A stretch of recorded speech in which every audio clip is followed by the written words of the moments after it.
السلام عليكم. النهارده ان شاء الله نحل شيت 4 سيجنال. بس قبل ما نحل شيت 4 في شويه معلومات لازم نكون عارفينها. ان لو عندنا مثلا داله زي كده e اس سالب at مضروبه في ut، فلو عايزين نروح نجيب لها فورير ترانسفورم نحولها لفريكوينسي دومين، فساعتها بنقول واحد على الثابت اللي هنا ال a، والاشاره اللي هنا بتكون عكس الاشاره اللي هنا، ونحط جنبها جي اوميجا. طب لو قلت e زائد at، بحط الثابت زي ما هو بحطه هنا، والاشاره هنا موجب فبضطر احط هنا سالب، وبحط جنبها جي اوميجا. فلما تيجي تجمع الطرفين دول مع بعض هيطلع لك ان هي لما تيجي توحد المقامات يعني وكده هيطلع لك ان هي بتساوي 2a على a تربيع زائد اوميجا تربيع. والعلاقه دي اسمها linearity، ان الفا اكس 1 زائد بيتا اكس 2 بيساوي الفا اكس 1 اوميجا زائد بيتا اكس 2 اوميجا. العلاقه اللي بعد كده اللي هي التايم شيفت. التايم شيفت بيقول لك لو انا معايا اكس تي ناقص تي نوت، فدي بتساوي الاي اس العدد دوت وتحط جنبه جي اوميجا، فتبقى اي اس سالب تي نوت جي اوميجا، والاكس سالب تي نفسها هي اكس سالب اوميجا. طب لو قلت اكس تي ومضروبه بره في الفا، يعني مضروبه هنا كده الفا اكس الفا تي، فبقول لك دي شكلها في الفريكوينسي دومين بتساوي واحد على معيار الفا في اوميجا على الالفا، يعني بنقسم جوه بنقسم بره وبنقسم جوه. طب الاكس تي بتساوي اكس جي اوميجا. الاكس تي لما بنيجي نحولها للفريكوينسي دومين بنضرب في 2 باي ونحط الاوميجا بسالب. طب عاوزين نحول الاوميجا ديت اللي هو الفريكوينسي دومين لتايم دومين، فساعتها بنقسم على 2 باي، فبنقول واحد على 2 باي نضرب في سالب برضو. فلما نيجي نحول التايم دومين للفريكوينسي دومين فهو هيكون بيساوي 2 باي في سالب اوميجا. طب عاوزين نرجع نحول الاوميجا ديت للتايم دومين فتبقى عبارة عن واحد على 2 باي مضروبة في سالب. طيب انا معايا دالة كده في الفريكوينسي دومين، عايزة معايا في التايم دومين موجودة اي اس جي اوميجا تي، فاحنا عايزين نروح نرجعها للفريكوينسي دومين. فاي اس حاجة دي معناها ان هي كان معمول لها شيفت، فعشان معمول لها شيفت فعلى طول بتحط اكس اوميجا ناقص ايه، هتلاقي هنا حاطط الزيادة اوميجا نوت، يعني الجي تي موجودة معانا عادي، هو الزيادة بتاعتك ان هو حاطط اوميجا نوت، فنحط اوميجا ناقص اوميجا نوت. في عندنا نظريه الكونفوليوشن، انت بتقولك لما تطبق كونفوليوشن اكس تي كونفوليوشن واي تي فهي نفسها عباره عن اكس جي اوميجا في واي جي اوميجا. طيب لو عكست رحت انا طبقت ضرب اكس 2 في اكس 1 في اكس 2، قالك هي نفسها الكونفوليوشن بتاع اكس 1 مع اكس 2 مقسومه على 2 باي. الديفرنشال بنعمله في الفريكوينسي دومين ان احنا بنضرب، يعني في هنا ديفرنشال فهتضرب في جي اوميجا، واحنا عارفين ان الاكس تي تحولتها اكس جي اوميجا. طيب لو هي تكامل فبتقسم على جي اوميجا، يعني عندنا تكامل اهوت راح قسم على جي اوميجا. عندنا تي اكس تي، فقلنا التي ديت بتتعامل في الفريكوينسي دومين الضرب دوت بيتعامل كانه اشتقاق، فتبقى دي على دي اوميجا جي اوميجا. طب لو بنكامل دالة في التايم دومين فدي بتساوي واحد على 2 باي التكامل في الفريكوينسي دومين، يعني لما نحول التايم دومين للفريكوينسي دومين بنقسم على 2 باي. طيب نرجع للتايم شيفت، عندنا الدلتا واحد ما تيجي تحولها للفريكوينسي دومين بتبقى واحد. طيب لو قلت لك دلتا تي ناقص واحد، والله هنتخلص من الشيفت دوت. نتخلص من الشيفت ده ازاي؟ عن طريق بنقول اي اس ثابت الرقم ونرجع جنباه جي اوميجا، وكده اتفضل لنا كده دلتا تي. دلتا تي بتتحول لفريكوينسي دومين واحد، فعشان كده قلنا اي اس جالب جي اوميجا في واحد.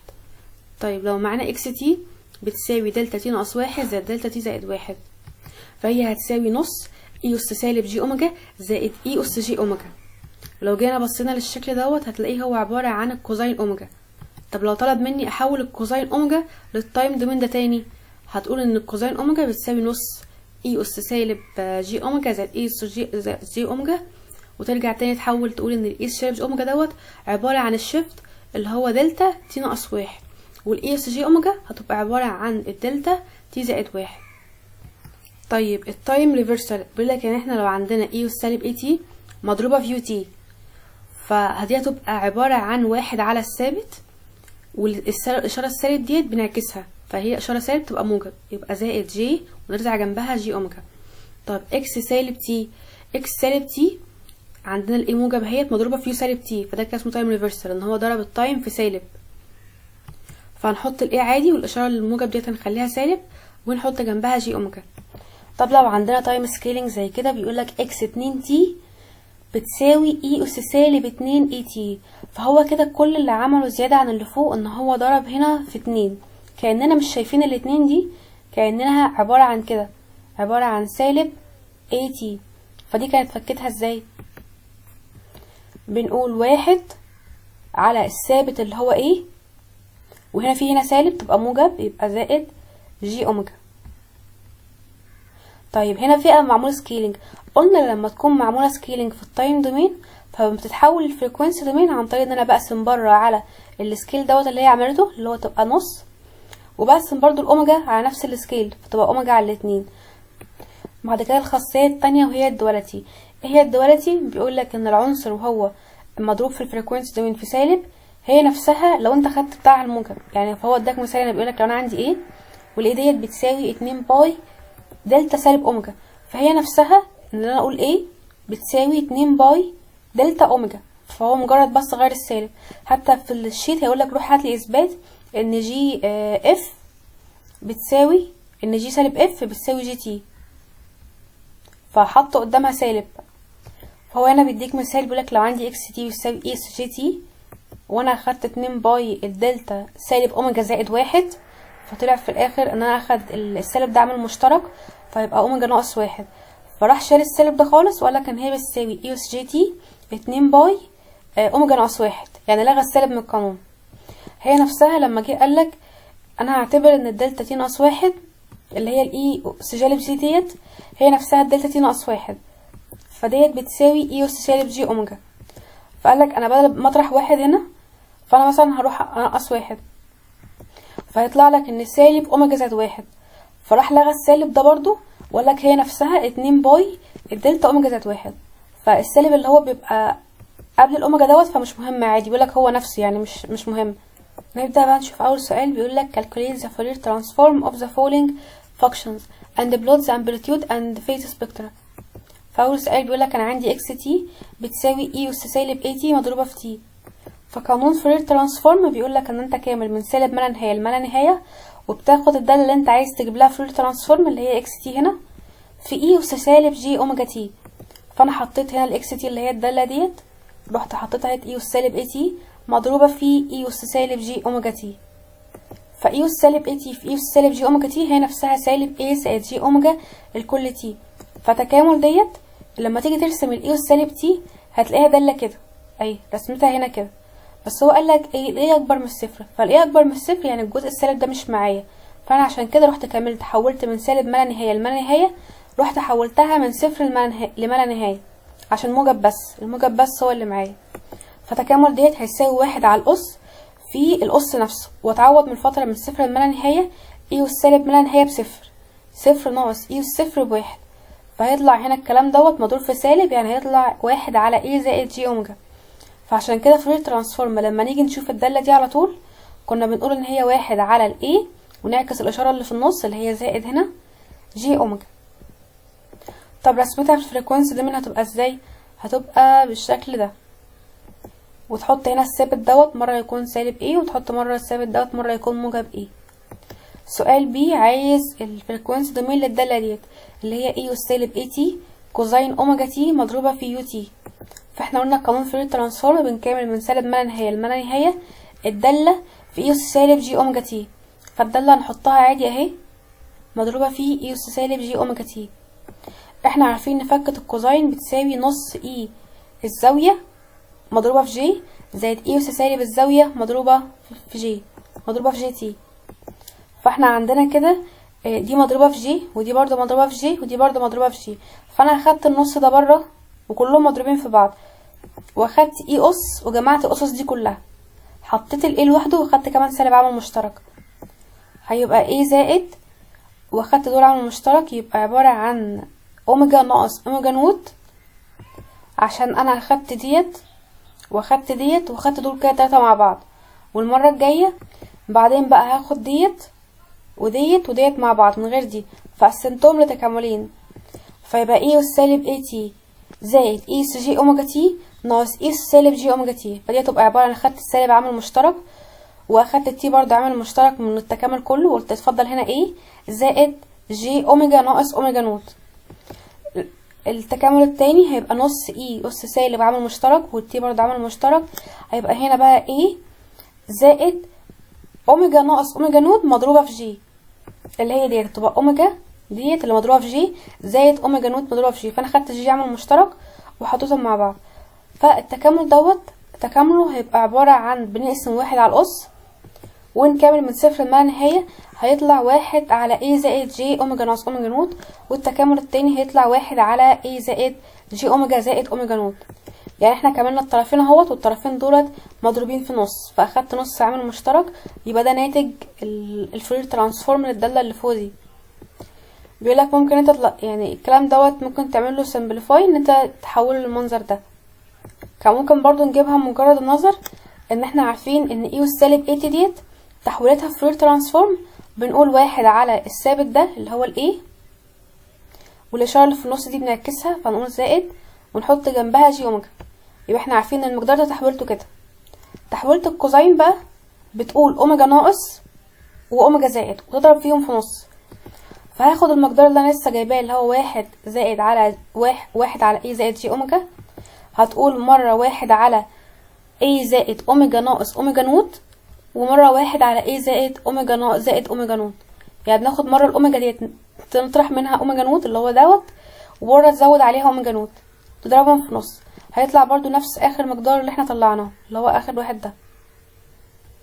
طب لو عندنا كوزين اوميجا تي، فدي بتساوي الكوزين بتساوي نص اي اس سالب اوميجا تي بس مضروبه في جي زائد اي اس جي اوميجا تي مضروبه في جي. لو احنا عايزين نحول الداله دي، احنا فكيناها بس عايزين بقى نحولها لفريكوانسي دومين، فهنروح ساعتها نضرب في 2 باي، هيبقى السميشن من سالب ما نهايه لما نهايه، نضرب في 2 باي، وديت متشفته مره بالموجب ومره بالسالب. فانا اقول له ان هي عباره عن الدلتا اوميجا ناقص اوميجا نوت.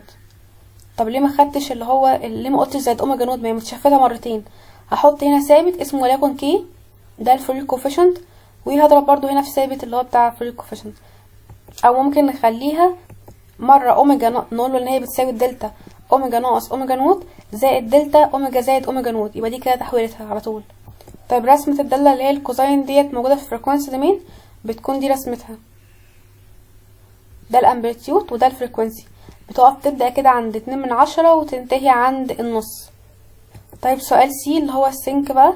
السينك ديت رسمتها بتكون زي ريكتانجل كده ونهايتها بتكون عند الواحد، فقيمة السينك ديت بتكون دايما واحد، بتكون قيمتها واحد في حالة الفترة دي بس، اللي هي في حالة الفترة اللي فيها ايه، يعني نحط هنا مثلا سالب ايه وهنا مثلا موجب ايه، غير كده فبتكون قيمتها زيرو. فهو عاوز فورير ترانسفورم للدالة ديت. احنا عارفين ان سينك باي اي تي عبارة عن ساين باي اي تي على باي اي تي، واحنا عندنا اصلا من البروبرتيز بتاعة فورير ترانسفورم ان فورير ترانسفورم للساين وموجود مضروبة في ثابت، فساعتها بتقسم على الثابت وبتحول السينك ديت لريكت، فهتتحول على الريكت وتقول ان هي مضروبة في الفريكوانسي دومين على الثابت اللي هنا اللي هو الايه. فالسينك ديت كده عبارة عن واحد على ايه في ريكت الاف اللي هي الباي تي دي بنعملها كأنها اف على الايه،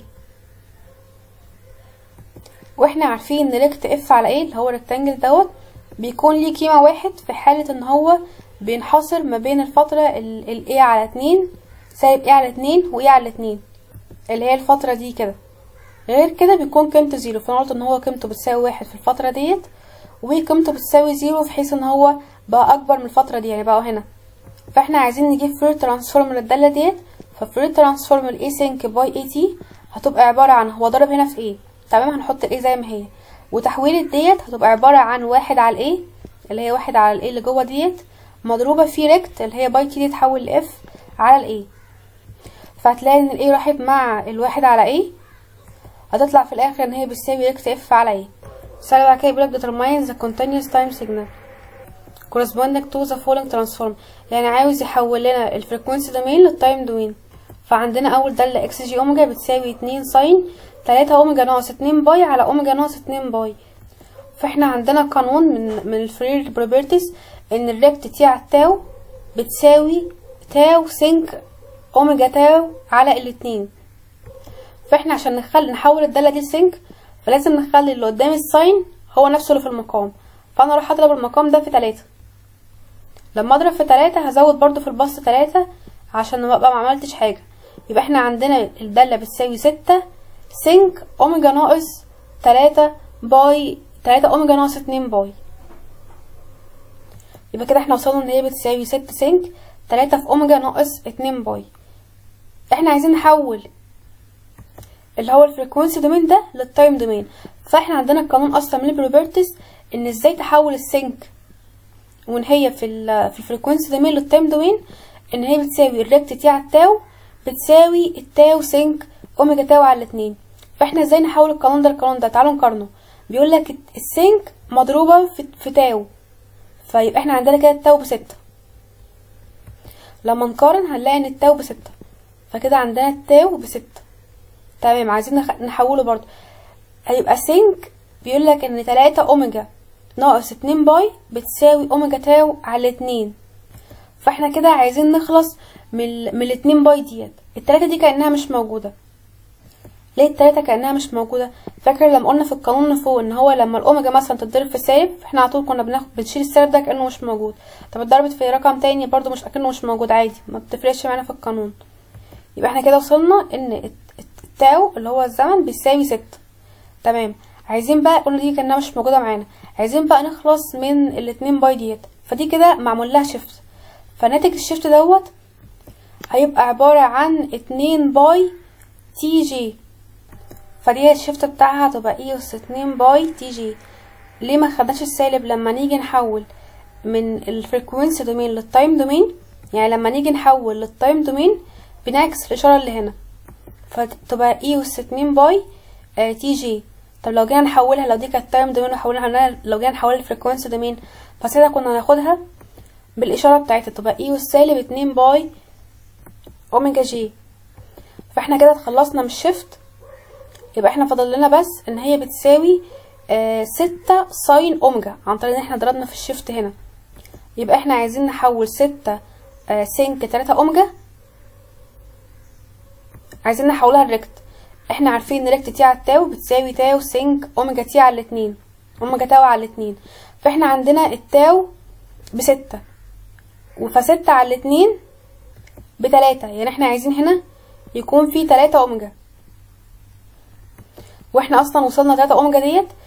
فهتساوي بقى ساعتها هنطبق بقى القانون ان هي بتساوي ريكت على تي التاو اللي هي بتساوي ريكت تي على 6. فانا شلت المقدار اللي هو 6 ساين سينك 3 اوميجا ديت، حطيت مكانها ريكت تاو على 6. يبقى الخطوات تاني بيقول لك هات لي continuous time signal، يعني عايز نحول لك الفريكوينسي دومين للتايم دومين. احنا عندنا الفريكوينسي دومين لاحظت ان فيها ساين مقدار على مقدار، فساين مقدار على مقدار دي محتاجين نحولها لسينك، بحيث ان تحويلة السينك في البروبرتيز ان واي تبقى تاو سينك اوميجا تي على 2 بتساوي ريكت تي على 2. يبقى احنا كده خلاص حولناها، يعني احنا عايزين نحول المقدار ده لريكت. فاول خطوه كنت عايزه احولها للسينك، فازاي تحول الزاويه دي للزاويه دي؟ فتبقى نضرب هنا في 3 ونضرب هنا في 3، هنضرب فوق برضو في البسط في 3. يبقى احنا عندنا الداله بتساوي 6 6 مضروبه في المقدار ده، والمقدار دوت بيساوي سينك الزاويه دي. يبقى احنا عندنا 6 في سينك 3 في اوميجا ناقص 2 باي. احنا بقى عندنا قانون ان تاو اوميجا بتساوي سينك اوميجا تاو على 2. فانا كده طالما هي السينك مضروبه في 6 يبقى انا هعتبر ان التاو ديت عباره عن 6. 3 اوميجا ناقص 2 باي، 3 في اوميجا ناقص 2 باي. فانا ممكن اتخلص بالشيفت دوت، هي في الفريكوينسي دومين احولها للتايم دومين تبقى اي. لما نيجي نحول للتايم دومين فبنعكس الاشاره اللي هنا ديت، فتبقى اي اس 2 باي تي اوميجا كده. يعني انا خلاص كده من الشيفت دوت، فهي كده بقت 6 ساين من غير الشيفت دوت، فهتبقى 3 اوميجا. واحنا عندنا القانون بيساوي اوميجا تاو على الاتنين. لما تحول عن التاو ب6 اللي احنا لسه جايبينها فوق ان التاو ب6، ف6 على 2 ب3، يعني اتفضل لنا فعلا 3 اوميجا مضروبه في 6 اللي احنا وصلنا لها اهيت. فالكلام ده فكته ان هي بتساوي الريكت تي على التاو، يعني الريكت تي على ال6. فاحنا عشان كده بعد ما ضربنا في الشيفت واحد ضربت تاني في ريكت تي على 6. سؤال بي اكس جي اوميجا بتساوي كوزين 4 اوميجا زائد باي على 3، فعايز يحول فريكوينسي دومين للتايم دومين. قلنا مفوق الكوزين بتساوي نص اي الزاوية مضروبة في جي زائد اي اس سالب الزاوية مضروبة في جي. فانا فكيتها اهيت، بعدين قلت ان الزاوية دي كده معمول لها شيفت بمقدار باي 3، فالباي 3 دي تحويلتها هتبقى اي اس سالب باي على 3 جي. معلش دي بس غلطة، المفروض تبقى اي اس سالب باي على 3 جي، وفي عندنا شيفت برضو بمقدار 4 اوميجا، فتبقى برضو اي اس سالب 4 جي اوميجا، لان احنا بنحول من التايم لفريكوينسي دومين.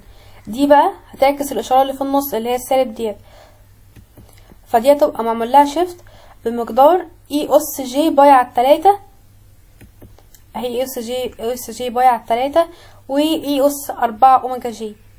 فلما نيجي نحول لكل مقدار بقى للتايم دومين، نحول المقدار ده للتايم دومين، فهننزل الاي اس جي باي على 3 عادي، ده ثابت عادي مضروب في جي. الاوميجا دي بقى لما تتحول للتايم دومين بنعكس الاشاره، تبقى تي ناقص 4. طب عايزين نحول ديت للتايم دومين، هتبقى تي زائد 4، دلتا تي زائد 4. فديت مش غلطه ولا حاجه اللي احنا بدلناها هنا دي، يعني دي اصلا احنا بنحاول بس ايه نلخص الاوميجا، يعني احنا كده بنفكها، احنا كده لسه ما حولناش للتايم دومين. لما نحول للتايم دومين فبتعكس الاشاره دي، فهي دي كده في الفريكوينسي دومين. فدي فكتها في الفريكوينسي دومين كانها تبقى عباره عن اي اس باي 3 جي في اي اس 4 اوميجا جي، احنا بس فكيناها هنا ما حولناش حاجه. ودي برضو فكتها تبقى اي اس سالب جي باي على 3 جي في اي اس سالب 4 اوميجا جي. لما نيجي نحول بقى المقدارين دولت، الاي اس 3 باي جي نزلت عادي، الاي اس 4 اوميجا جي بنحول للتايم دومين، يعني بنرجع للتايم، فساعتها بتاخد سالب الاشاره ديت، فتبقى الدلتا تي ناقص 4، اما التانية تبقى زي زائد تي زائد 4. فحطينا المقدار عادي، ده ناتج مقدار الاكس تي. بس احنا كده خلصنا سؤال 2. سؤال 3 بيقولك شو ذات ان الجي سالب تي بتساوي جي كابيتال سالب اف. فالجي سالب تي دي عبارة عن التايم ريفرسال للدالة جي تي، اللي هي بتساوي التايم ريفرسال للفريكوينسي دومين. هو بيقولك اثبت لي كده ان الجي سالب تي بتساوي لما نيجي نحولها لفريكوينسي دومين ونجيب لها سالب برضه، نجيب لها ريفرس. فاحنا عندنا قانون ان الجي اف بتساوي من سالب ما لا نهايه لما لا نهايه جي تي اي اس سالب 2 باي اف جي تي. فعايزين نطلع نفس القانون دوت لما نعوض عن الجي بسالب تي، فانا رحت عوضت بجي سالب تي وحطيت نفس القانون عادي اي اس سالب 2 باي اف جي تي. فقلت هفرض ان السالب تي دوت ان جي سالب تي دوت عباره عن سالب يو، فلما نيجي نشتق دي هتبقى دي تي هتبقى عباره عن سالب دي يو. فانا كده هشيل كل تي هعوض مكانها بسالب يو، فهشيل التي دي برضه هعوض عنها بسالب يو، فسالب هيروح مع السالب، يعني اتفضل هنا دي سالب يو اهوت، والدي تي هتبقى اعوض عنها بسالب دي يو. فيبقى عندنا المقدار ده كده نفك شويه، لما السالب تضرب في سالب تبقى موجب، يبقى جي 2 باي اف يو مضروب في سالب دي يو. السالب دي يو ده هنعوض عنه ان احنا نعكس حدود التكامل.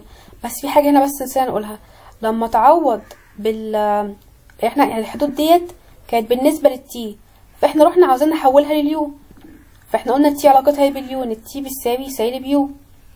فلما التي كانت بما لا نهايه فاليو ساعتها هتكون عباره عن سالب ما لا نهايه، ولما التي كانت بسالب ما لا نهايه اليو ساعتها هتكون قيمتها بما لا نهايه. وفي عندنا هنا سالب، فهنتخلص من السالب دوت ان احنا نعكس حدود التكامل، هنرجعها تاني من سالب ما لا نهايه لما لا نهايه، ونحط الداله عادي من غير السالب. كده احنا وصلنا للداله ديت. لو لاحظت سالب ما لا نهايه لما لا نهايه جي يو بيساوي اي اس جي 2 باي اف يو دي يو، فيطلع لك ان الداله ديت هي نفسها الداله اللي فوق ديت بتاعت القانون نفسه. فعندنا كده جي سالب تي هي نفسها جي سالب اف، يعني احنا عندنا دي كده عباره عن اف، لما تحط جوه كل اف سالب فيرجع لك نفس القانون الرئيسي اللي هو القانون ده. فاحنا اللي جبناه هنا دوت جي سالب تي، فاحنا عايزين نثبت ان جي سالب تي هي نفسها جي سالب اف. فاحنا عندنا جي اف هي تحط جنب كل اف سالب تبقى عندنا عباره عن 2 باي اف جي تي، يبقى المقدار دوت اللي هو جي سالب اف هتلاقي نفسه بيساوي جي سالب تي. فنقوله في الاخر ان جي سالب تي بيساوي جي سالب اف بس، وهو ده الناتج النهائي. السؤال اللي بعد كده بيقولك use the result and the fact that ان اي اس سالب اي تي يو تي بيساوي الفورير ترانسفورم بتاعها 1 على A زائد جي 2 باي اف. وبيقولك find الفورير ترانسفورم. كل ده بالنسبة للريزلت ديت هروح هاتلي وجيت لي ده وهاتلي ده وهاتلي ده. يعني بيقولك روح استخدم الريزلت ديت ان انت تجيب بقية الفورير ترانسفورم من الباقي. فاحنا هنبص على البتاع ديت هيقولك ان سالب A فحط لك الثابت والسالب دوت غيره موجب ورزع جنبيها جي اوميجا. فعايز بقى فورير ترانسفورم للإي أس اي تي في يو أس سالب تي. نفس الحكاية برضه هنحط الثابت اللي هو الاي. ثانية بس دي بس غلطة، المفروض تحط الثابت تبقى عبارة عن 1 على اي ودي موجب يبقى نحط هنا سالب ونحط جنبها جي اوميجا. فالمفروض تكون عبارة عن 1 على اي ناقص جي اوميجا. بعدها بيقولك روح هاتلي فورير ترانسفورم للإي أس سالب اي تي. فإي أس سالب اي تي دي عبارة عن، المفروض لو انت حافظ قانونها على طول يعني هتطلع ان هي بتساوي 2 اي على اي تربيع زائد اوميجا تربيع. بس هو هيقولك عايز نستخدم الريزلت ديت. فدي اتفكتها عبارة عن ايه؟ المطلق ديت يعني ممكن الاي تكون بموجب وممكن الاي تكون بسالب. فهنقول دي عبارة عن سالب اي تي ناخدها مرة بموجب زائد الاي أس اي تي. ففكت الاي أس سالب اي ديت عبارة عن 1 ونحط السالب الاي ودي السالب هتبقى موجب هنحط هنا موجب ونحط جنبها جي اوميجا. وهي فكتها تبقى عبارة عن 1 على الاي قدام الاي موجب يبقى انا نعكسها نخليها سالب تحت نخليها هنا سالب ونحط جنبها جي اوميجا. لما نوحد المقامين دول مع بعض هتلاقي ان هي طلعت بتساوي 2 اي على اي تربيع زائد اوميجا تربيع اللي هو الناتج اللي احنا حاطينه فوق هنا ده. بعدها بيقولك هاتلي برضو فورير ترانسفورم لإي أس سالب اي تي ناقص تي نوت. فايه الحاجة اللي غيرها فوق؟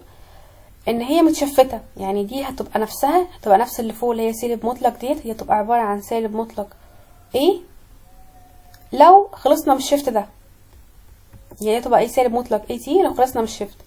فازاي بنخلص الشفت؟ فبنعوزين نحول الفريكوانسي دومين. قلنا لما نحول الفريكوانسي دومين فالشفت دوت بيتحول لاي بناخده باشارته تبقى اي اس سالب تي نوت ونحط جنبها اوميجا جي. طيب دي بتخلص ازاي؟ دي لسه خلصنا فوق. اليو سالب اي تي ديت تبقى عبارة عن 1 على اي نعكس الاشارة ديت تبقى موجب زائد اي اوميجا. بس هو هنا حاططها مطلق فاحنا برضه هتاخدها مرة 1 زائد اي اوميجا ومرة تاخدها 1 ناقص اي اوميجا وتضربهم هما الاتنين في اي سالب تي نوت زائد 5. بس هو ده كان سؤال 3. سؤال بقى 4 بيقولك for the Fourier transform show that Fourier transform of rect t ناقص 5 بيساوي سينك باي اف اي أس سالب 10 باي اف. يعني عايز يثبت ان السينك ان الفورير ترانسفورم الريكت الدالة ديت هو نفسه الدالة دي. فاحنا ازاي اصلا بنجيب فورير ترانسفورم لاي دالة؟ قانون فورير ترانسفورم ان هو بيقولك الاكس اف الدالة انت عايز تجيب لها فورير بتبقى عبارة عن سالب ما لا نهاية ما لا نهاية اكس تي في يو سالب جي اوميجا تي. واحنا عندنا الاكس تي قالك ان هي بتساوي ريكت تي ناقص 5. يبقى انا معايا الدالة اللي هي اكس تي عبارة عن ريكت تي ناقص 5. احنا عارفين ان الريكت ديت بيبقى ليها قيمة عند الواحد بتبدأ كده من عند سالب نص وبتنتهي عند النص وبدايتها بتبدأ في النص كده بيكون عبارة عن الزيرو وقيمتها هنا بتكون قيمتها 1. فهي ليها قيمة بس في الفترة بتاعتها. هو بيقولك انا ريكت تي ناقص 5 يعني هي متشفتة بمقدار 5، يعني هي متزاحة ناحية اليمين بمقدار 5. فانا هقوله ان فترة الريكت ديت ليها قيمة عند التي بتساوي 1 هتبقى عبارة عن سالب نص زائد 5 وتبقى عبارة عن نص زائد 5. ليه بجمع ال5؟ عشان هو قال ان هي متشفتة عند ال5. سالب 5 دي يعني هي متشفتة ناحية اليمين بمقدار 5 فانا عشان كده جمعت 5 على الناحيتين. يبقى انا حدود التكامل بتاعتي هيبقى ليها قيمة الريكت ديت هيبقى ليها قيمة 1 لما نكامل في الفترة ديت من 5 ناقص نص ل5 زائد نص. بعد ما حطينا الفترة بتاعتنا فاحنا هنحط الدالة هتبقى قيمتها 1 لان دي ريكت قلنا ان هي قيمتها 1 في الفترة ديت. فحطيت على طول اي اس سالب جي اوميجا تي دي تي. فتكامل الدالة ديت هتبقى عبارة عن 1 على الأس 1 على سالب جي اوميجا ودي تكاملها الأس الاي اس الأس نفسه ونعوض من الفترة من 5 زائد نص ل5 ناقص نص. فما نعوض هنا الاي اس جي اوميجا نعوض عن التي ب5 زائد نص ناقص اي اس جي اوميجا نعوض عن التي ديت ب5 ناقص نص. نضرب الجي اوميجا دي مرة هنا ونضرب الجي اوميجا دي مرة هنا، تبقى عبارة عن اي اس سالب 5 جي اوميجا في اي اس سالب نص جي اوميجا ناقص اي اس سالب 5 جي اوميجا في اي اس نص جي اوميجا. فانا قلت هاخد اي اس سالب 5 جي اوميجا ديت عامل مشترك. ليه؟ لان انا عايز اوصل للسنك، والسنك ديت بتساوي ساين حاجة، ساين زاوية على الزاوية، فانا عايز اوصل للساين. فانا هوصل للساين عن طريق ان قانون الساين بيساوي سي اس اكس جي ناقص اي اس سالب اكس جي على الاتنين. فانا عايز اوصل للصيغة ديت ان القص دوت يبقى نفس القص دوت بس بالسالب. فاخدت اي اس سالب 5 جي اوميجا ديت عامل مشترك وقسمتها على الجي اوميجا، هيتفضل لنا اي اس سالب نص جي اوميجا ناقص اي اس نص جي اوميجا. فاحنا عارفين ان اي اس اكس ناقص اي اس سالب اكس جي بيساوي 2 اي ساين اكس، بس هي عندنا هنا متبدله، فلما تبدلهم تبقى اي اس سالب ناقص اي اس موجب، فده بيساوي سالب 2 جي ساين اكس. فانا عشان كده اخدت المقدار دوت سويته بسالب 2 جي ساين اكس وحطيت المقدار ده زي ما هو هنا، يبقى سالب 2 جي ساين الزاويه اللي قدام الجي اللي هي تبقى عباره عن نص اوميجا، واحنا عندنا نص اوميجا الاوميجا بتساوي 2 باي اف، فتبقى نص في 2 باي اف، فالاتنين هتروح مع النص هيتفضل لنا باي اف، يبقى ساين الزاويه ديت عباره عن باي اف. طب احنا عايزين نخلي المقام كمان عباره عن باي اف بحيث نحولها لسنك، فاحنا عندنا هنا في جي اوميجا، فالجي ديت هتروح عباره عن الجي ديت، يبقى احنا اتفضل لنا الاوميجا، والاوميجا بتساوي 2 باي اف، ففي 2 فوق، فالاتنين دي هتروح برضو مع الاتنين دي، يبقى احنا اتفضل لنا باي اف في المقام اللي احنا عايزينها، هنحطها تحت. معانا برضو سالب هنا، فهيروح السالب دوت مع السالب ده، يبقى اتفضل لنا بس اي اس سالب 5 جي اوميجا. يعني معانا كده اي اس سالب 5 جي اوميجا مضروبه في ساين باي اف على باي اف، يعني بتساوي اي اس سالب 5 جي اوميجا مضروبه في سينك باي اف، واحنا عارفين ان الاوميجا بتساوي 2 باي اف، فتضرب 2 باي اف في سالب 5 جي 2 باي اف في سالب 5 جي، فما تضرب 2 في سالب 5 تبقى عبارة عن سالب 10 باي اف جي اللي هي ديت، يبقى اي سالب 10 باي اف جي مضروبة في سنك، ده اللي هو عايز يثبته بالظبط، ان سنك باي اف بتساوي اي سالب 10 باي اف جي. سؤال 5 بيقولك using the inverse Fourier transform عشان تجيب الريكت ماينس 1، يعني تجيب الانفرس للدالة ديت بتساوي سنك الزاوية دي. يعني احنا عايزين نحول فريكوينسي دومين للتايم دومين، هو نفس القانون فورير بس الفرق ان هو بيتغير، بس انت بدل ما بتقول هنا اكس تي فاحنا عايزين نحول للفريكوينسي فهنقول اكس اف. فما كنا في فورير كنا بنضرب في يو سالب 2 باي اف جي اوميجا، فهنا العكس هنقول بدل ما نضرب في سالب هنعكس السالب دي تبقى موجب، تبقى اي اس 2 باي اف جي تي. يعني قانون فورير كان القص دوت كان عبارة عن سالب جي اوميجا تي، هو التي زي ما هي و2 باي اف الاوميجا زي ما هي، والجي برضو زي ما هو، المتغير بس هو السالب، يعني السالب هنا لما بنيجي نحول للتايم دومين بنخليها موجب، يبقى احنا عندنا الاكس اف دي الداله اللي احنا عايزين نجيب لها نحولها للتايم دومين، فالاكس اف تبقى عباره عن ريكت 2 باي اف ناقص 10 على 2 باي. احنا عارفين ان قيمه الريكت بتساوي 1 لما when its argument within interval سالب 1 ل1، لما يكون الارجمنت بتاعتها في الانترفال ما بين سالب 1 ل1. فانا رحت اخدت الزاويه ديت، قلت الزاويه ديت بتنحصر ما بين الفتره من سالب 1 ل1. هو شرط الريكت اصلا ان الزاويه اللي في النص ديت تكون محصوره ما بين سالب 1 ل1 عشان تطلع لك قيمه 1. فانا دلوقتي بكمل بالنسبه للفريكوانسي، فانا محتاجه القيم اللي اعوض بيها هنا تكون يقول لي الفريكوانسي بيبدا من كام وبينتهي عند كام، فانا عايزه اجيب الفريكوانسي دوت بدايته كام ونهايته كام، فعشان كده رحت حطيت الداله ديت الزاويه بتاعتها ما بين سالب 1 ل1، فما اضرب هنا في 2 باي تبقى عباره عن سالب 2 باي، ونضرب هنا في 2 باي تبقى عباره عن 2 باي، اللي في النص دوت هيبقى عباره عن 2 باي اف ناقص 10. هنودي السالب ده بعكس الاشاره، هيبقى هنا هيبقى عباره عن 10 ناقص 2 باي، وهنا تبقى 10 زائد 2 باي. عايزين نخلص من 2 باي دي عشان نشوف الاف لوحدها، فهنقسم على 2 باي هنا ونقسم على 2 باي هنا، هتبقى 10 ناقص 2 باي على 2 باي، و2 باي زائد 10 على 2 باي. يبقى احنا عندنا الفريكوينسي فترته من 10 ناقص 2 باي على 2 باي ل10 زائد 2 باي على 2 باي. فانا خدت الفتره ديت حطيتها في التكامل 10 ناقص 2 باي على 2 باي ل10 زائد 2 باي على 2 باي. دي ساعتها هتكون قيمه الريكت بواحد. فاحنا عندنا القانون اللي هو تكامل الداله، اللي الداله تبقى قيمتها ريكت اللي هي بواحد، وحطيت اي اس 2 باي اف جي تي. فاحنا دلوقتي بنكامل بالنسبه للفريكوانسي. فالتايم دوت بالنسبه لنا عباره عن ثابت، فتبقى عباره عن 1 على 2 باي جي تي. هنسيب الفريكوانسي زي ما هو، لما نيجي نكمل القص دوت هنسيب الفريكوانسي زي ما هو عشان ده احنا اللي احنا بنكمل بالنسبه له. فيبقى عباره عن 1 على 2 باي جي تي في الداله نفسها، ونعوض في حدود التكامل اللي هي حدود التكامل دي. هنعوض بقى مكان الاف، هنعوض عنها مره ب10 زائد 2 باي على الباي. فال2 باي ديت هتروح مع ال2 باي، يبقى هيتفضل لنا 10 زائد 2 باي دي قيمه الاف مضروبه في التي جي. نفس النظام الناحيه التانية بس هتبقى العكس بقى، ناقص 10 ناقص 2 باي. فتحط هنا تعوض مكان الاف ب10 ناقص 2 باي مضروبه في الجي تي. بس انا هنا عملت حركه، بدل ما اقول 10 ناقص 2 باي قلت ان هي 2 باي ناقص 10، وحطيت قدامها سالب. ليه عاوزه من الحركه ديت؟ لان انا عايزه اخليها اي اس اكس زائد تبقى اي اس سالب اكس ناقص اي اس سالب اكس، قصدي ناقص اي اس سالب اكس. ليه؟ عشان احول القانون ده ارجعه لساين، لان هو بيقولك اثبت لي ان الفورير ترانسفورم دوت ناتجه السينك.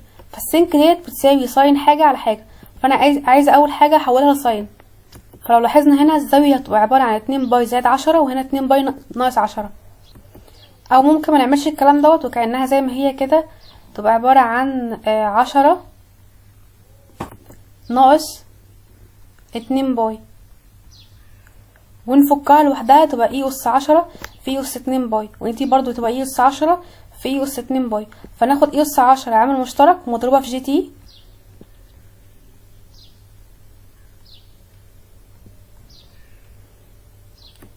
فتبقى اي اس 10 جي تي مقسومه على المقدار دوت اللي هو 2 باي جي تي، نزلته زي ما هو. يبقى اتفضل عندنا كده الاي اس 2 باي جي تي ناقص اي اس سالب 2 باي جي تي. فاحنا عندنا الكلام دوت بتحول 2 جي ساين 2 باي تي، وهنا مضروبه في اي اس 10 جي تي على 2 باي جي تي. ف2 جي هتروح مع لا احنا عايزين دلوقتي نبقى في المقام برضو 2 باي تي. فاحنا هناخد ال 2 باي تي ديت ونحطها تحت الساين بحيث ان ديت تتحول لسينك يعني. فهيتفضل معانا ان الجي هنا هتروح مع الجي اللي هنا، فهيتفضل لنا كده في البسط 2 في اي اس جي تي. فالاتنين دي هنعمل فيها ايه عشان نحول دي لسينك؟ هي دي اصلا لما تيجي تحول لسينك هتبقى عباره عن سينك 2 باي مضروبه في التي، يعني سينك 2 باي مضروبه في التي. وهنا فاضل لنا 2 مضروبه في اي اس 10 جي تي. هو عاوز يثبت ايه؟ ان هي بتساوي سينك باي تي مضروبه في اي اس 10 جي تي، واحنا معانا 2 بره. هو اصلا لما بنيجي نحول للفريكوينسي دومين للتايم دومين فاحنا بنقسم على 1 على 2 باي. فالاتنين دي المفروض اصلا كانت هتطير مع الاتنين ديت، بس هو اصلا من التبسيط يعني ساعات من التبسيط ما بيحطلكش، ما بيقسمش على 1 على 2 باي. فعشان كده الاتنين اللي بره دي هنلغيها، يعني هي هتطير مع الثابت اللي هو الثابت اللي كان بره اصلا اللي احنا ما بنحطهوش. فاحنا عشان بس من التبسيط يعني ما بنحطش 1 على 2 باي لما نيجي نحول من الفريكوينسي دومين للتايم دومين، بس احنا بنحط يعني المفروض ان احنا بنحطه. فعشان كده انا ما حطيتش الاتنين ديت، قلت ان هي هتطير مع ال1 على 2 باي اللي احنا بنحطوش. فهيتفضل هتتحول لسينك 2 باي تي مضروبه في اي اس 10 جي تي. انا قلت ان سينك 2 باي تي اي اس 10 تي هي نفسها اعتبرتها ان هي باي تي، شلت الاتنين دي من اللي جوه برضو. ليه شلتها؟ هو اصلا لما بتيجي تجيب، لان السينك دي عباره عن ايه؟ السينك دي اصلا عباره عن ساين حاجه على حاجه، فهي جايه من الساين. فلو لاحظت ان ساين 2 باي هي نفسها لما تقول ساين باي هيطلعوا هما الاتنين قيمتهم بصفر. اما الحاجه اللي بنقسمها تحت دي ثوابت، فاحنا اصلا كانت مضروبه في ثابت، فقلنا الطير الثابت ده مع التاني. فانا قلت ايه؟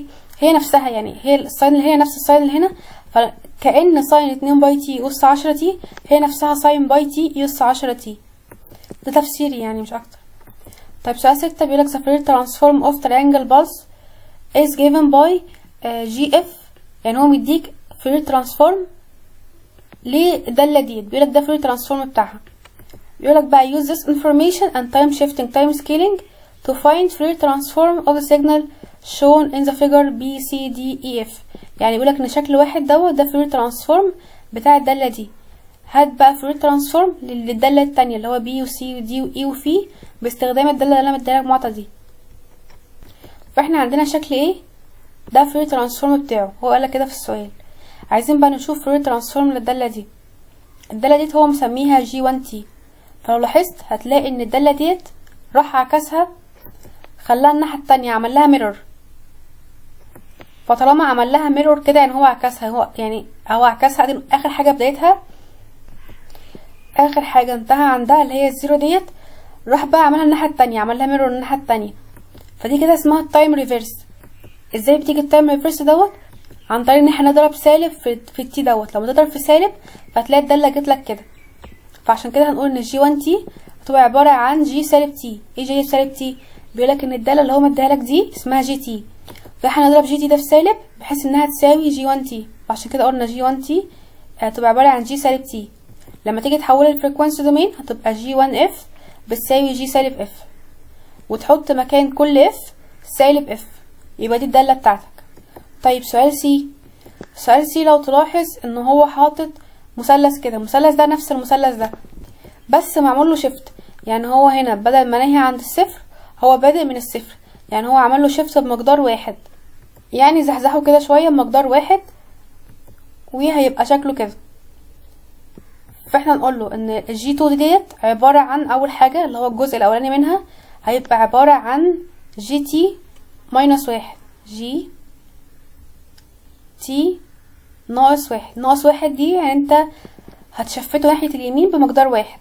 بعد كده هتلاحظ ان في شكل الناحية التانية، فالناحية التانية دي كانت هي نفس السؤال اللي احنا حلنا فوق بس متشفتة برضو بمقدار واحد، فهنقول له مجموع عليها الدالة ديت متشفتة بمقدار واحد، فهنقول له زائد جي 1 تي ناقص واحد برضو. يبقى عندنا كده الجي 2 تبقى عبارة عن جي الاولانية ناقص واحد زائد جي التانية الاولانية رقم واحد ديت ناقص واحد، فهيبقى ده شكلها كده.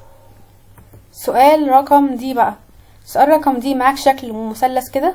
المثلث ده شفنا فين؟ مثلث اللي هو طوله كده، الطول بتاعه ناحية اليمين ده كان جي 1، هنشفته ناحية الشمال بمقدار واحد، هيبقى جي 1 تي، جي 1 تي زائد واحد. ده كده عبارة عن جي 3 الجزء ده. طب الجزء اللي هو المثلث اللي هو طوله ناحية الشمال ده، طوله ناحية الشمال ده كان اللي هو مديهولنا، فاحنا عايزين نشفت ده ناحية كده مجرد واحد بحيث ان هو يبقى كده، نشفته بمقدار واحد. فعشان تشفته بمقدار واحد وتزحزحه ناحية اليمين فهتطرح واحد، هتقول له زائد ان الجي تي زائد ان الجي تي ناقص واحد، فيبقى ده شكله. السؤال اللي بعد كده مديك دالة ليكت كده عبارة عن من نص لسالب نص، ومديك دي جي 4، فدي هتكون عبارة عن ايه؟ دي هتكون هي نفس الشكل ده، نفس الشكل دوت، بس مش هينتهي هنا عند واحد بقى، لا هينتهي عند نص. والشكل دوت لما منتهيش عند واحد هينتهي عند نص، يعني تعمل له سكيل كده. لما تعمل له سكيل يعني انت بتحاول تضيق ده، تضيقه هتلاقيه عمل ريكتانجل كده. يعني تخيل مثلا ان في سلم مايل وانت عمال تزحزح السلم، تعدله السلم دوت، فهتلاقي ان العدله بتاعته بقت كده، فهتلاقي ان الريكت دوت هو نفس الشكل دوت بس لما تعمل له سكيل بمقدار نص، فهتلاقي الشكل دوت هو نفسه الداله ديت، بس مش هنعمل سكيل بواحد بقى، هنعمل سكيل بنص. هنقول له واحد جي 1 تي زائد نص وجي تي ناقص نص. هنا انا كاتبه جي 3 كنت كاتبه جي سالب تي، دي غلطه معلش. هو ده الحل بتاع دي ودوت الحل بتاع الاي. اخر سؤال اللي هو جي 3 بيقولك انا معايا داله كده مديك اللي هو ريكتانجل كده، بيقولك انا فوق عندي واحد ونص، وعندي على الام هو الاكس اكسس بقيمتها ب2 وهنا في صفر. فدي ايه علاقتها بالسؤال اللي مدوني فوق؟ السؤال اللي مدوني فوق ان هو بيبدأ من سالب واحد ونهي عند الصفر، فاحنا عشان نوصل للقيمة هنا ب2 فاحنا محتاجين نشفت الدالة ديت، تبقى نشفتها مرة فتبقى عبارة عن بادئة عند الواحد كده، من صفر لواحد. طيب عايزين، هي بادئة هنا من الصفر ونهي عند الاتنين، فاحنا خلاص نقول له نشفت بمقدار واحد. يعني نقول اول حاجة شفت بمقدار واحد، يعني تبقى ناقص واحد، يعني الدالة تي ناقص واحد. بعد ما نشفتها نقول له تايم سكيلد باي 2، يعني نعمل سكيلد باي 2، يعني نضرب اللي هو محور التايم ده في 2، يبقى انا كده خلصنا من محور اكس اكسس. بعدها نقول له الدالة ديت سكيلد مثلا باي كونستانت، احنا عايزين نوصل لواحد ونص واحنا معانا واحد، فهنقول له سكيلد باي كونستانت واحد ونص. يبقى كده نوصل للمنظر الدالة ديت اللي هو كاتبها. فاحنا اول خطوة عملناها لما شفتنا ناحية اليمين بمقدار واحد، فاحنا هنطرح من تي واحد. طب لما عملنا ضربنا في السكيل تايم باتنين، فكأنك بتقول كده 2 تي ناقص واحد. بس ان احنا نضرب الدالة، احنا بنضرب الدالة ديت في 2. لما تيجي تضرب الدالة في 2، لما تيجي تترجمها تكتبها كتابة، فبتبقى الدالة تي على الاتنين، يعني احنا بنكتبها تي على الاتنين، بس لما نيجي نطبقها على الرسمة بيضرب في 2. لان تي على 2 دي كده انت بتصغر التايم، فبيحاول الخط، يعني عندنا مثلا خط كده، فانت خط مثلا كده، فانت بتحاول تصغر التايم دوت، فهتلاقي ان هو بدأ كده. فانت كل ما بتصغر كل ما تلاقي اللي هو التايم، وقت التايم نفسه دوت بيزيد. يعني احنا عندنا دالة في الفريكوينسي، عايز تصغر الفريكوينسي دوت، فبتروح تكبر التايم بحيث ان هي تبقى كده، يعني بدل ما تبقى طويله كده تصغر كده. فهو العكس، يعني هنا قسمنا على التي، فالمفروض تروح في الرسم تضرب في 2. فالدالة بتاعتنا هتبقى عبارة عن جي بعد ما تشفت، يعني هنعمل لها شيفتنج. بعد ما تعمل لها شيفتنج هتروح تقول ان هي عبارة عن جي تي على 2. لما تحول جي تي على 2 دي تروح تحولها لفريكوانسي دومين، فدي ساعتها هتقسم على، فهي علاقة ان هي جي تي على الاتنين بتساوي واحد على الاتنين، واحد على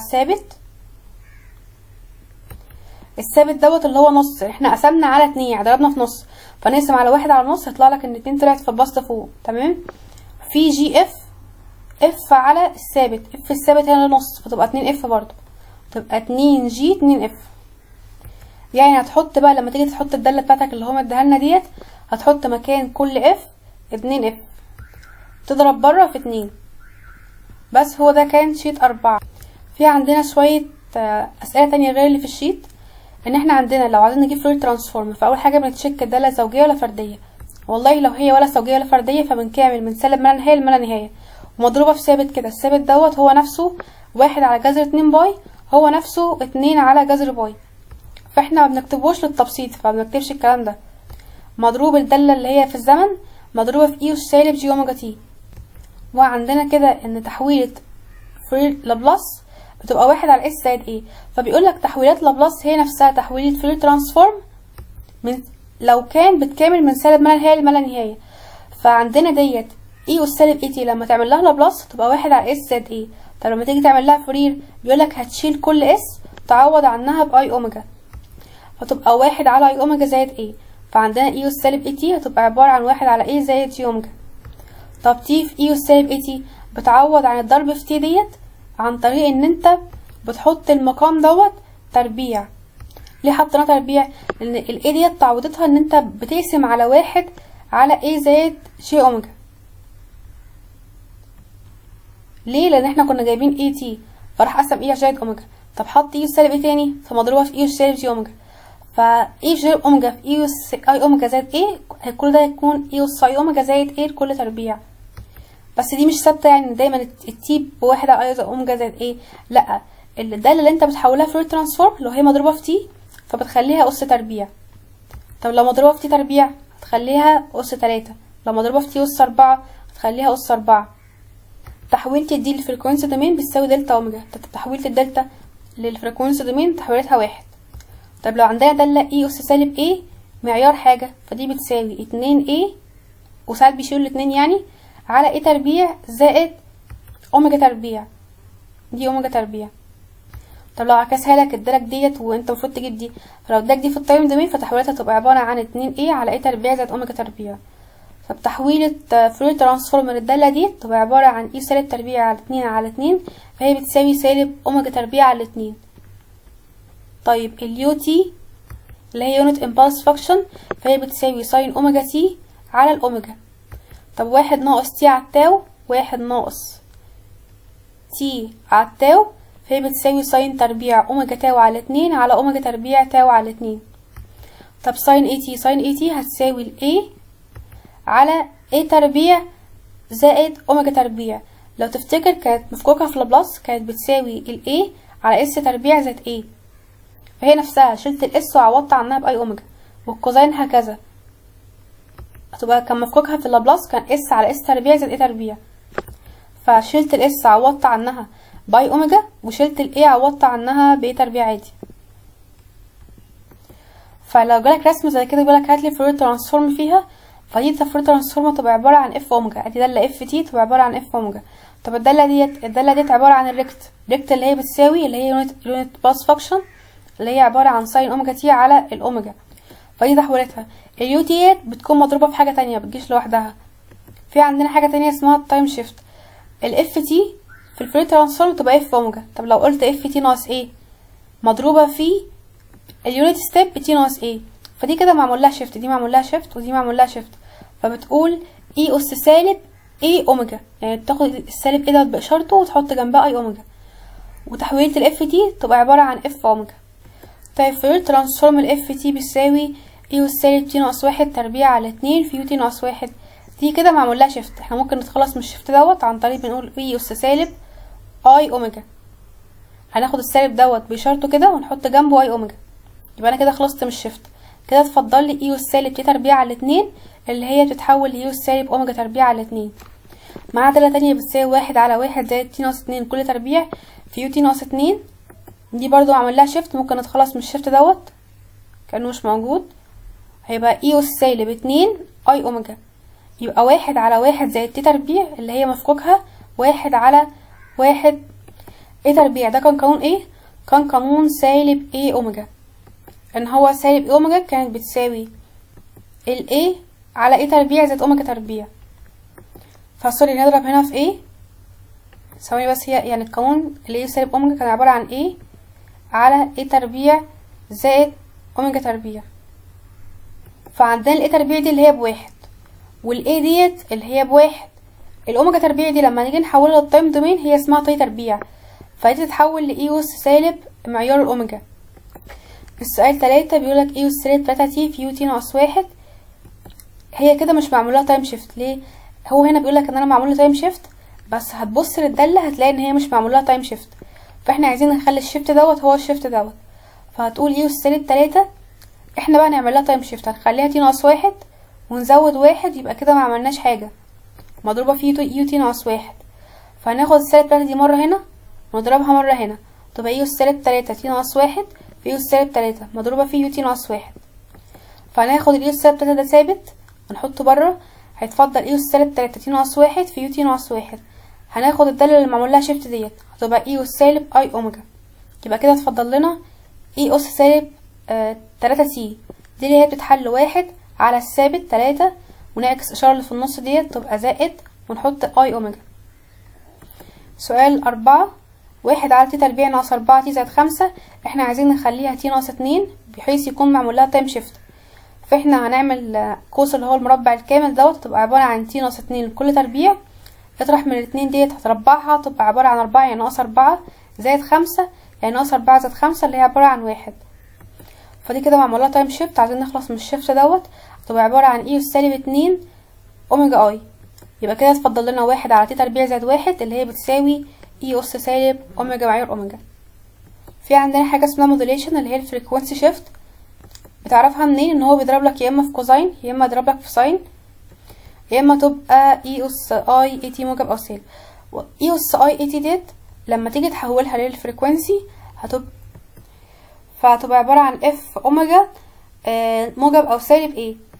طيب كوزين اي تي دي تبقى عباره عن نص اوميجا ناقص زائد اوميجا زائد، مره تحط مكان الاوميجا زائد مره تحط مكان الاوميجا ناقص، تضرب في نص بره. طب الساين نفس قانون الكوزين بس الفرق ان الاشاره اللي في النص بدل ما هي موجب نخليها سالب.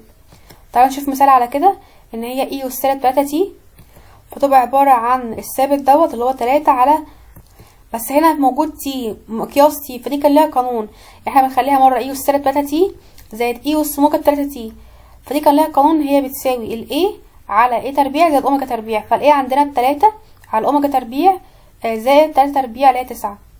بعد كده بيقولك ان هي مضروبة في كوزين 4 تي، هناخد مكان الثابت ده مرة اوميجا زائد مرة اوميجا ناقص، فهنقول مرة اوميجا ناقص 4 ومرة نقول اوميجا زائد 4. يبقى الرقم دوت هنحطه، بس الفرق هنعوض مرة عن الاوميجا باوميجا ناقص 4 كل تربيع، ومرة نحطه عنده باوميجا زائد 4، وده عشان ده كوزين فهنحط مرة موجب في النص، واللي بره خالص كله مضروب في نص. فهنا بيقولك اليونت امبلس فانكشن مضروبة في ساين 5 تي.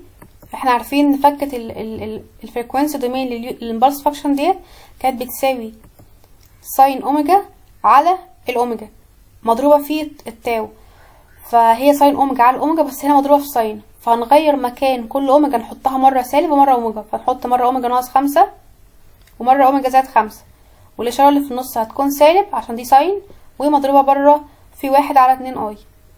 عندنا برضو سؤال تاني ان هو 1 ناقص مقياس تي على 2 في ساين تربيع 10 تي، فعارفين الساين تربيع دي مفكوكها نص ناقص نص كوزين ضعف الزاوية، فتبقى نص ناقص نص كوزين 20 تي، فهنضرب المقدار دوت مرة في نص ومرة في سالب نص كوزين، فلما اضربه في نص اهوت لما ضربناه في نص، ولما اضربه في سالب نص هيبقى دوت ده المقدار. مفكوك 1 ناقص تي على 2 دوت بيساوي ساين تربيع اوميجا على اوميجا تربيع، دي كانت من الجدول. طيب دي بقى برضو مفكوكها ساين اوميجا ساين تربيع اوميجا على اوميجا تربيع، بس هو هنا بيقولك ان هي مضروبة في كوزين 20 تي، فهنحط مكان كل اوميجا مرة اوميجا زائد ومرة اوميجا ناقص، تبقى اوميجا ناقص 20 واوميجا زائد 20، ونحط الاشارة اللي في النص موجب عشان دي كوزين وبره مضروبة في نص.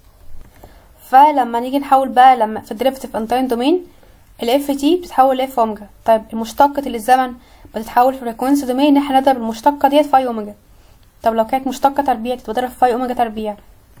طب الانتجريشن قالك ان اف تي بتبقى اف اوميجا، طب لو كمان الاف تي هتقسم على اي اوميجا، وفي مقدار كده بس هما بيهملوه يعني ما بيحطوهوش. طب هو بيقولك عندنا سؤال كده بيقولك فايند فورير ترانسفورم للدالة ديت مشتقة الزمن تربيع في تي يو سالب 4 تي. فاول حاجة نخلص من يو سالب 4 تي دي فكتها ان هي هتساوي 1 على 4 زائد اي اوميجا، والضربة اللي هي ضربها في تي ديت قلنا الضرب في تي هنا بتزود الأس، فهي كانت أس 1 فتخليها أس 2، لو دي كانت أس 2 كنت هتخليها هنا أس 3. فكده احنا حطينا المقدار دوت. بيقولك بقى بعد كده مضروبة مشتقة تربيع، فالمشتقة تربيع ديت بتضرب في اي اوميجا تربيع، يبقى المقدار دوت مضروب في اي اوميجا تربيع، ديت هتساوي 4 على اوميجا تربيع زائد 16، دي كان ليها قانون.